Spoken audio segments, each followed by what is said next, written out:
ನಮಸ್ಕಾರ. CBS news ವಾರ್ತೆಗಳಿಗೆ ಸ್ವಾಗತ. ವಾರ್ತೆಗಳ ವಿವರ.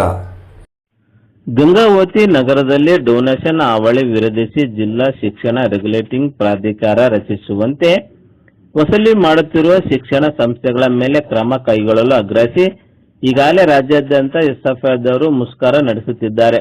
2026-27 ಸಾಲಿನಲ್ಲಿ ಕೆಲವು ಖಾಸಗಿ ಶಿಕ್ಷಣ ಸಂಸ್ಥೆಗಳು ನೇಮಕಾತಿ ಪ್ರಕ್ರಿಯೆ ಮುಗಿಸಿಗೊಳಿಸಿದ್ದಾರೆ. ಇದೇ ಸಂದರ್ಭದಲ್ಲಿ ಜಿಲ್ಲಾ ಶಿಕ್ಷಣ ಪ್ರಾಧಿಕಾರ ಸಭೆ ಸೇರಿ ಖಾಸಗಿ ಶಾಲೆಗಳ ಡೊನೇಷನ್ ಹಾವಳಿ ಕುರಿತು ಪಾಲಕರಿಗೆ ಮಾಹಿತಿ ನೀಡಬೇಕಾಗಿತ್ತು. ರಾಜ್ಯದಲ್ಲಿ ನಾಯಿಕೋಡೆಗಳಂತೆ ಖಾಸಗಿ ಶಾಲೆಗಳು ತಲೆ ಎತ್ತುತ್ತಿವೆ. ಮತ್ತೊಂದು ಕಡೆಗೆ ರಾಜ್ಯದಲ್ಲಿ ಸರ್ಕಾರಿ ಕನ್ನಡ ಮಾಧ್ಯಮ ಶಾಲೆಗಳು ಮುಚ್ಚುತ್ತಿವೆ. ಈಗಾಗಲೇ ಖಾಸಗಿ ಶಾಲೆಗಳು ದಾಖಲಾತಿ ಪ್ರಕ್ರಿಯೆಯ ಹೆಸರಿನಲ್ಲಿ ಡೊನೇಷನ್ ಹಣವನ್ನು ಪಡೆಯುತ್ತಿದ್ದಾರೆ. ಬಡ, ಹಿಂದುಳಿದ, ದಲಿತ, ಅಲ್ಪಸಂಖ್ಯಾತರ ಮಕ್ಕಳು ಖಾಸಗಿ ಶಾಲೆಗಳ ಡೊನೇಷನ್ ಪಿಡುಗಿನಿಂದ ಶಾಲೆಗಳಿಗೆ ಓದಿಸುವುದು ಅಸಾಧ್ಯವಾದ ಮಾತು. 2025 ಮತ್ತು 26ನೇ ಸಾಲಿನಲ್ಲಿ ಮಾನ್ಯತೆ ನವೀಕರಣ ಮಾಡಿಸಿಕೊಳ್ಳಬೇಕು. ಖಾಸಗಿ ವಿದ್ಯಾಸಂಸ್ಥೆಗಳು ವಿದ್ಯಾರ್ಥಿಗಳಿಗೆ ನೋಂದಣಿನಲ್ಲಿ ಕಡ್ಡಾಯವಾಗಿ ಅಪ್ಲೋಡ್ ಮಾಡಬೇಕು ಹಾಗೂ ವಿದ್ಯಾರ್ಥಿಗಳ ಹೆಚ್ಚಿನ ಶುಲ್ಕ ವಸೂಲಿ ಮಾಡಬಾರದು. ಪ್ರತಿಯೊಂದು ವಿದ್ಯಾಸಂಸ್ಥೆಗಳು ವಿದ್ಯಾರ್ಥಿಗಳಿಂದ ಸ್ವೀಕರಿಸಿದ ಶುಲ್ಕದ ಮಾಹಿತಿ ಫಲಕ ಪ್ರದರ್ಶಿಸಬೇಕು. ಖಾಸಗಿ ವಿದ್ಯಾಸಂಸ್ಥೆಗಳ ಪ್ರವೇಶ ಪಡೆಯುತ್ತಿರುವ ವಿದ್ಯಾರ್ಥಿಗಳು ಪಾಲಕರ ಆರ್ಥಿಕ ಹಿನ್ನೆಲೆಯನ್ನು ಗಮನದಲ್ಲಿಟ್ಟುಕೊಳ್ಳಬೇಕು. ಖಾಸಗಿ ವಿದ್ಯಾಸಂಸ್ಥೆಗಳು ಕೆಲವು ಹಣ ಗಳಿಕೆ ಮಾತ್ರ ಗುರಿ ಇಟ್ಟುಕೊಳ್ಳಬಾರದು. ವಿದ್ಯಾಸಂಸ್ಥೆಗಳು ಅಗತ್ಯ ಸೌಲಭ್ಯಗಳು ನೀಡುವ ಮಾತ್ರಕ್ಕೆ ಸಂಸ್ಥೆಗಳ ಉತ್ತಮ ಫಲಿತಾಂಶ ಬರಲು ಸಾಧ್ಯವಿಲ್ಲ. ಸೌಲಭ್ಯಗಳ ಜೊತೆಗೆ ಗುಣಮಟ್ಟ ಶಿಕ್ಷಣ ಸಿಗುವಂತಾಗಬೇಕು.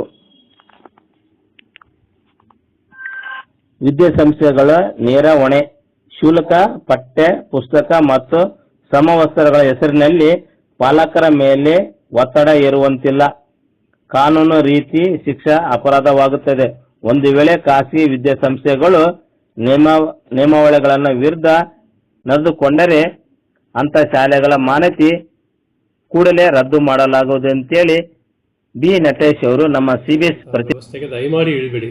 ನಿಮ್ಮ ಕಳೆದ ಶೈಕ್ಷಣಿಕ ವರ್ಷದ ಆಡಿಟ್ ರಿಪೋರ್ಟ್ ಏನಿದೆ, ಆಡಿಟ್ ರಿಪೋರ್ಟಲ್ಲಿ ನೀವೇನು ಶಿಕ್ಷಕರನ್ನ ನೇಮಕ ಮಾಡಿಕೊಡ್ತೀರಿ ಮತ್ತು ಖರ್ಚು ವೆಚ್ಚಗಳನ್ನು ಸರಿದೂಗಿಸ್ತೀರಿ, ಅದನ್ನು ಪ್ರತಿ ವಿದ್ಯಾರ್ಥಿಗೆ ನೀವು ಭಾಗಿಸಿದಾಗ ಬರುವಂತಹ ಮೊತ್ತಕ್ಕೆ ನೀವು ಶುಲ್ಕವನ್ನು ಸಂಗ್ರಹಿಸಬೇಕೇ ಹೊರತು ಮನಸೋ ಹೆಚ್ಚೆ ಶುಲ್ಕವನ್ನು ಸಂಗ್ರಹಿಸಲಿಕ್ಕೆ ನಿಮಗೆ ಅವಕಾಶ ಇಲ್ಲ.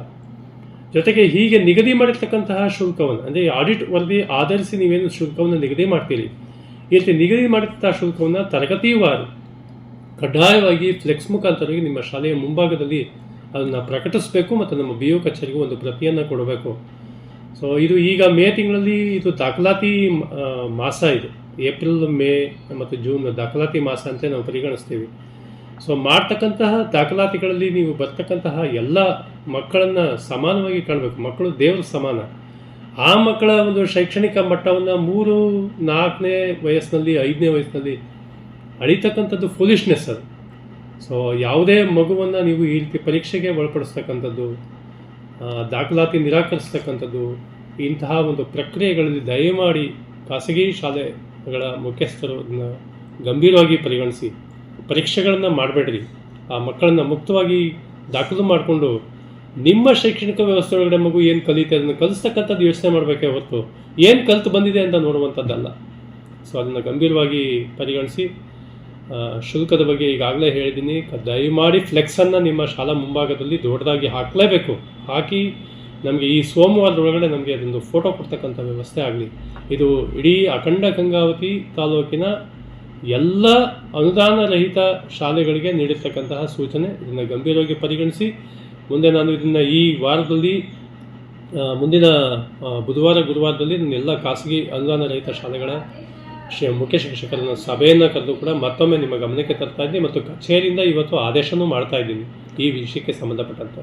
ಸರ್, ಕೆಲವು ಕನ್ನಡ ಶಾಲೆಗೆ ಕನ್ನಡ ಪರವಾನಗಿ ತೆಗೆದು ಇಂಗ್ಲೀಷ್ ಮೀಡಿಯಂ ನಡೆಸ್ತಾ ಇದೆ ಸರ್.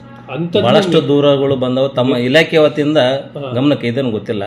ಫಸ್ಟ್ ಕನ್ನಡ ಇಂಗ್ಲೀಷ್ ಮಾಧ್ಯಮ ನಡೆಸ್ತದೆ. ಕನ್ನಡ ಮಾಧ್ಯಮ ಪರವಾನಗಿ ತೆಗೆದು ಇಲ್ಲ, ಅದನ್ನು ನಾವೀಗ ಈ ವಾರದಲ್ಲೇ ಅದನ್ನು ಕೂಡ ಒಂದು ತಂಡಗಳನ್ನು ಮಾಡಿ ನಮ್ಮ ತಾಲೂಕು ಅನುಪಾಲನಾ ಅಧಿಕಾರಿಗಳಿದ್ದಾರೆ, ECOs ಇದ್ದಾರೆ, BRC ಇದ್ದಾರೆ, ಅದೇ ರೀತಿ ಮಧ್ಯಾಹ್ನದ ಉಪಹಾರ ಯೋಜನೆ ಅಧಿಕಾರಿಗಳಿದ್ದಾರೆ. ಅವರ ತಂಡದಲ್ಲಿ ಕಳಿಸಿ ನಾನು ಎಲ್ಲ ಶಾಲೆಗಳಿಗೆ ಒಂದು ವಿಸಿಟ್ ಮಾಡಿ. ಸರ್, ಈ ಸಲ ಅಲ್ಲ, ಹೋದ ಸಲ ನಾವು ಎಲ್ಲ ಹೇಳಿಕೊಟ್ರು ಸಹ ಯಾವುದೇ ರೀತಿ ಇಲಾಖೆಯಿಂದ ಕ್ರಮ ಆಗಿಲ್ಲ. ಇಲ್ಲ, ಈ ಬಾರಿ ನನ್ನ ಕಟ್ಟುನಿಟ್ಟಿನ ಕ್ರಮಗಳನ್ನು ಅನುಸರಿಸಿ. ನಾವು ನಟೇಶ್ ಅವರದ್ರಿ ಭಾಳ ಕನ್ನಡ ಬಗ್ಗೆ ಬಹಳಷ್ಟು ಅಭಿಮಾನ ಇರೋದ್ರಿಂದ ಈ ಪ್ರಶ್ನೆ ನಾ ಕೇಳಬೇಕಾಗಿತ್ತು ಸರ್. ಇಲ್ಲ, ಅದನ್ನ ನಾವು ಆಮೇಲೆ ಯಾವುದೇ ಖಾಸಗಿ ಶಾಲೆಗಳು ನಡೆಸಬೇಕಾದ್ರೆ ತಮ್ಮ ಪರವಾನಗಿ ಇಲ್ಲದೆ ಯಾವ ಪರವಾನಗಿ ಇಲ್ಲದೆ ಇರಬೇಕು. ಪರವಾನಗಿ ಇಲ್ಲದೆ ಮತ್ತೆ ಈಗ ಯಾಕೆ ಸರ್ ಎಲ್ಲಿ ಬೇಕಲ್ಲೇ ಇಂಗ್ಲಿಷ್ ಮೀಡಿಯಂ ಸ್ಕೂಲ್ಗಳು ಸಾಧ್ಯನೇ ಇಲ್ಲ. ಅದನ್ನ ನಾವೀಗ ಗಂಭೀರವಾಗಿ ಪರಿಗಣಿಸ್ತೀವಿ. ಸಾರ್ವಜನಿಕ ದೂರುಗಳು ಬಂದರೆ ಇಮಿಡಿಯೇಟ್ ಆಗಿ ಅದನ್ನು ಆಕ್ಷನ್ ತಗೊಳ್ತಕ್ಕಂಥ ಕೆಲಸ ಮಾಡ್ತೀವಿ. ನಾವು ಕೂಡ ಆ ನಿಟ್ಟಿನಲ್ಲಿ ಒಂದು ವಿಸಿಟ್ನ ಮಾಡ್ತೀವಿ. ಯಾವುದೇ ಶಾಲೆ ಇಲಾಖೆ ಅನುಮತಿ ಇಲ್ಲದೆ ನಡೆಯುವಂತಿಲ್ಲ. ಮತ್ತೆ ಅವ್ರು ಯಾವ ಮಾಧ್ಯಮಕ್ಕೆ ಅನುಮತಿ ತಗೊಂಡಿರ್ತಾರೆ ಅದನ್ನೇ ಮಾಡಬೇಕು. ಮತ್ತೆ ರಾಜ್ಯ ಪಠ್ಯಕ್ರಮ ಏನು ಕೇಂದ್ರ ಪಠ್ಯಕ್ರಮ ಇದೆ, ಅದು ಯಾವ್ದು ಅನುಮತಿ ಆಗಿದೆ ಅದನ್ನೇ ಮಾಡಬೇಕು. ಅದ್ರಲ್ಲಿ ಯಾವುದೇ ವ್ಯತ್ಯಾಸಗಳಿಗೆ ಅವಕಾಶ ಇರೋದೇ ಇಲ್ಲ. ಹಾಕಿ ಮಾಡಿದರೆ ಅದು ಆ ಇಲಾಖೆಯಿಂದ ಏನು ನಾವು ಕ್ರಮ ತಗೊಳ್ಬೇಕು, ಶಿಸ್ತು ಕ್ರಮ, ಅದಕ್ಕೆ ಶಿಫಾರಸು ಮಾಡಿ ಮಾನ್ಯ ಉಪನಿರ್ದೇಶಕರ ಗಮನಕ್ಕೆ ಅದನ್ನು ತರ್ತೀವಿ.